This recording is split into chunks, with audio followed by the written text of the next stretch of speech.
नमस्कार साथियों, success point के यूट्यूब प्लेटफॉर्म पर आपका बहुत बहुत स्वागत है।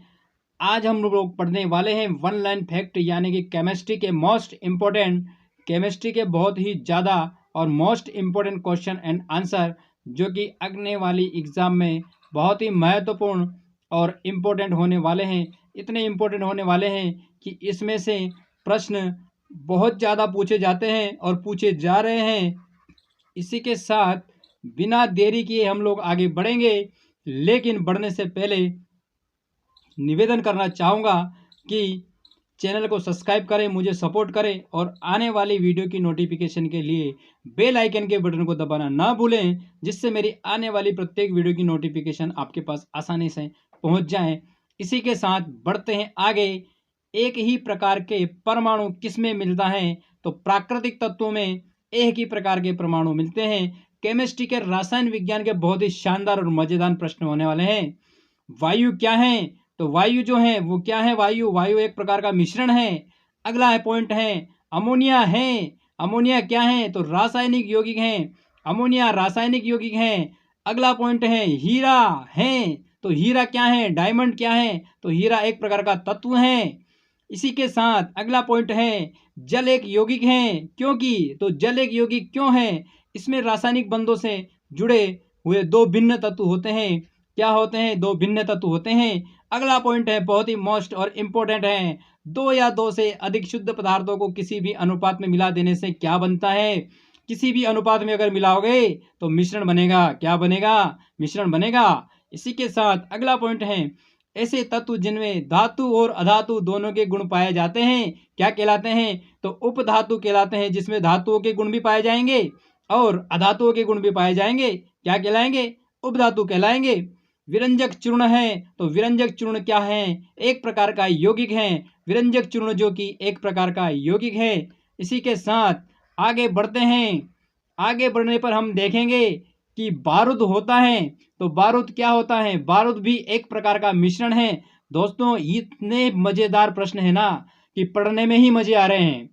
वह वैज्ञानिक जिसमें परमाणु सिद्धांत की खोज की। तो वैज्ञानिक का नाम बताना है कि किसने परमाणु सिद्धांत की खोज की। तो परमाणु सिद्धांत की खोज की सर जॉन डाल्टन ने परमाणु सिद्धांत की खोज की।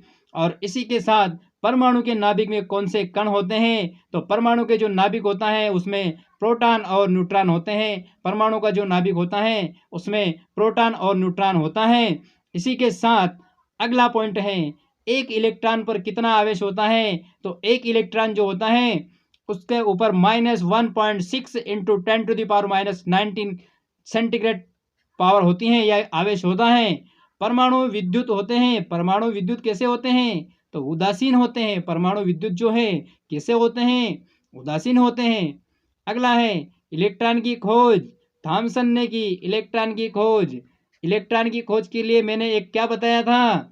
अगला पॉइंट देखिए प्रोटॉन की खोज, इलेक्ट्रॉन प्रोटॉन और की खोज के लिए मैंने क्या बताया था? ईट ईट पग नाचे। कौन नाचेंगे? नारद। ईट पग कौन नाचेंगे? तो नारद जी ईट पग नाचेंगे। कहने का मतलब है कि इलेक्ट्रॉन की खोज थॉमसन ने की और प्रोटॉन की खोज गोल्डस्टीन ने की। ये दोनों के आंसर आपके इस लाइन में मिल रहे हैं। आइए अगला देखते हैं पॉइंट।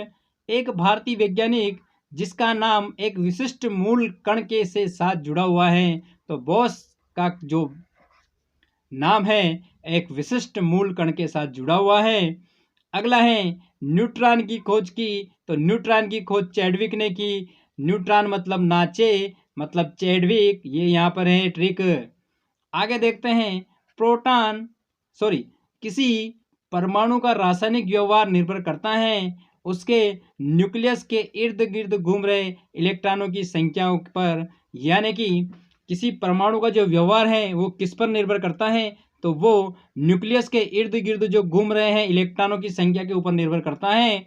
इसी के साथ अगला पॉइंट है किसी परमाणु में परिक्रमण कर रहे इलेक्ट्रॉन की कुल ऊर्जा होती है सदैव धनात्मक होती है। इलेक्ट्रॉन अगर परिक्रमा कर रहे हैं तो इलेक्ट्रॉन की जो कुल ऊर्जा रहेगी वो क्या रहेगी? वो धनात्मक रहेगी, प्लस चार्ज रहेगा उसके ऊपर। अगला है परमाणु भार का अंतरराष्ट्रीय मानक जो होता है C12 यानी कि C12 के ऊपर इसका अंतरराष्ट्रीय मानक होता है। अगला है न्यूक्लियस की द्रव्यमान संख्या सदा उसके परमाणु क्रमांक से अधिक होती है। जो न्यूक्लियस की जो द्रव्यमान संख्या होती है वो सदैव उसके परमाणु क्रमांक से अधिक होती हैं। अगला पॉइंट है स्थायी नाभिक में न्यूट्रॉनों और प्रोटॉन लगभग संख्या समान होती है। जो स्थायी जो नाभिक होता है उसमें न्यूट्रॉन और प्रोटॉनों की संख्या जो होती है वो लगभग समान होती हैं, लगभग समान होती हैं।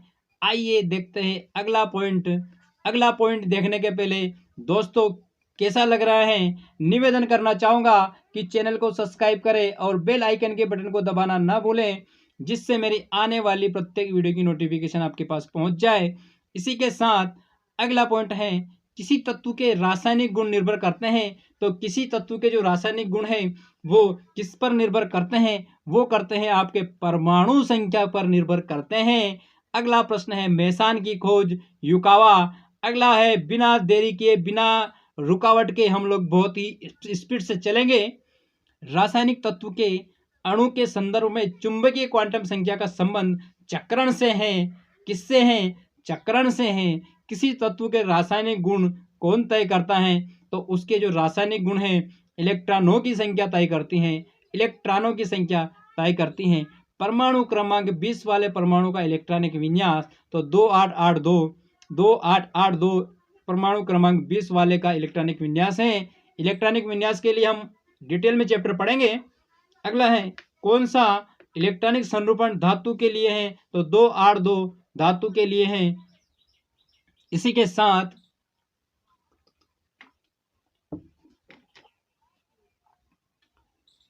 अगला पॉइंट है स्वर्ण पत्र से किसके प्रकीर्णन का अध्ययन करके रदरफोर्ड ने नाभिक की खोज की? तो अल्फा कणों के ऊपर सोने की पन्नी के पत्र के ऊपर अल्फा कणों की बौछार कराई थी, जिसे रदरफोर्ड का मॉडल कहते हैं। अगला पॉइंट है जब दो इलेक्ट्रॉन एक ही कक्षा में होते हैं तो उनमें क्या पाया जाता है? विपरीत चक्र पाया जाता है, विपरीत चक्रण उसमें होता है। किसी तत्व के परमाणु की दूसरी कक्षा में इलेक्ट्रॉनों की अधिकतम संख्या हो सकती है तो 2 8 8 18 32 यानी कि दूसरी कक्षा में 8 इलेक्ट्रॉन होंगे। ये मेरे कार्बनिक वाले में मैंने डिटेल्स बताया है जो कि बहुत ही शानदार हैं। कार्बन का परमाणु क्रमांक 6 तथा परमाणु भार 12 है। इनके नाभिक में कितने प्रोटॉन होंगे? तो जो प्रोटॉन होते हैं वो भी 6 रहेंगे। अगर परमाणु क्रमांक जितने रहेंगे उतने ही प्रोटॉनों की संख्या होती है, यानी कि प्रोटॉन जो होंगे वो 6 रहेंगे। इसी के साथ आगे बढ़ते हैं बिना देरी के।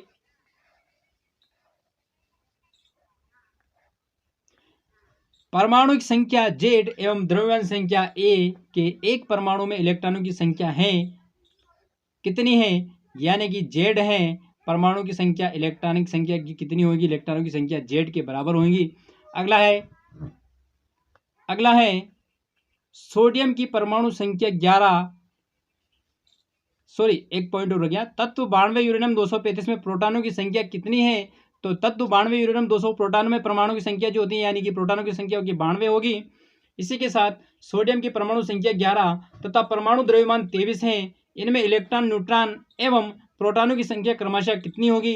तो 11 जो होगी वो इलेक्ट्रॉन की संख्या होगी और न्यूट्रॉन की संख्या होगी 12 और प्रोटॉनों की संख्या होगी 11। इसी के साथ अगला पॉइंट है 92 यूरेनियम 238 में प्रोटॉनों की संख्या 146 होगी। 92 दूने 238 है यानी कि 92 का 146 यानी कि 146 होगी।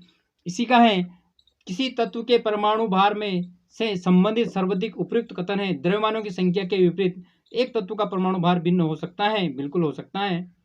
अगला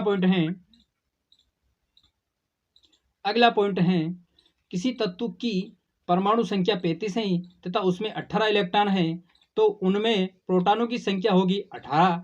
स्वाभाविक है कि इलेक्ट्रॉनों की संख्या 18 है तो प्रोटॉनों की संख्या भी 18 होगी।